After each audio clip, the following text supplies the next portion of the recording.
I grew up in Arizona mostly. And that was a really fun thing to do because um, it was really different out there.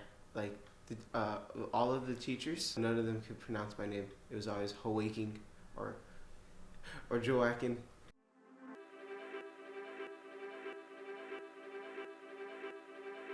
My name is Joaquin Lugo, and I'm 20 years old. Uh, I grew up in Arizona mostly. When I was 9, I moved back to California. We started high school. I had all A's in high school except for one A minus. That'll be one of my biggest regrets in life is that darn A minus. I started going to Hondo. What I first noticed was um, I started feeling weak. Like we would walk up the hill at Rio Hondo, and I would just be dead tired. I started getting stomach pains in the middle of the night. I was staying up till 3 a.m. and trying to fall asleep with these pains. Finally, I started getting real pale. I threw up blood one time. I was dumb. I was like, man, this is a really bad stomach flu. I woke up one morning and my kidneys were just on fire.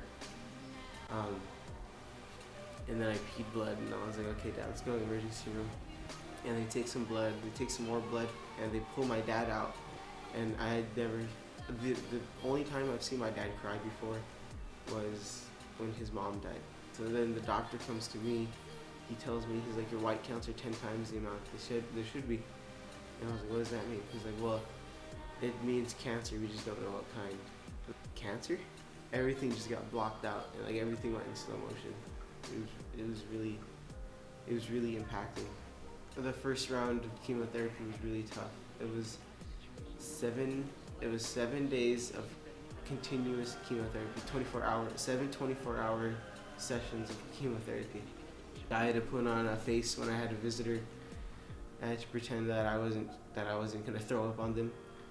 Well, I mean, I had gone through 5 rounds of chemo, so they said that you're okay for a while.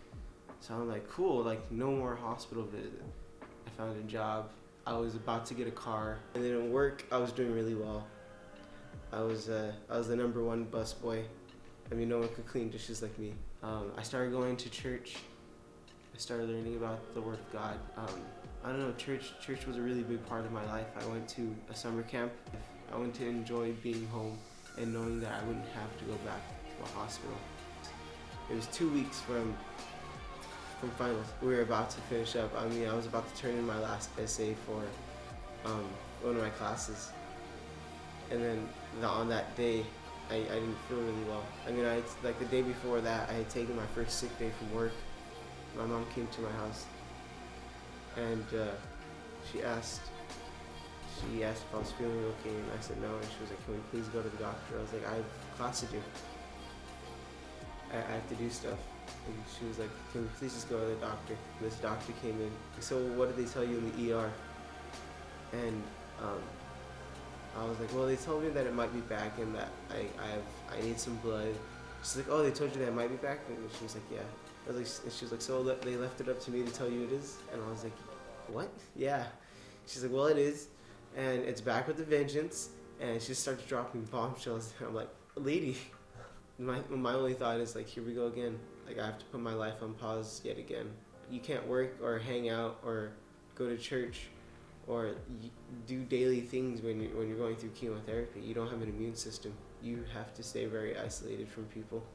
Last time around, I just kind of watched TV and play video games the whole time. And this time around, I like to relax and pray. It really helps pass the time. My plans for the future is first get back to church. I've been able to go to church because my lack of immune system, it doesn't let me go near large crowds. And then I want to get back to work. I'm still employed there. I actually got a promotion because a lot of the regulars at the hotel were asking for me. They're like, hey, where's the guy with the short hair who used to take the dishes? He was real nice. But I just want to get back to my life. And I just want to get home and know that I don't have to come here anymore.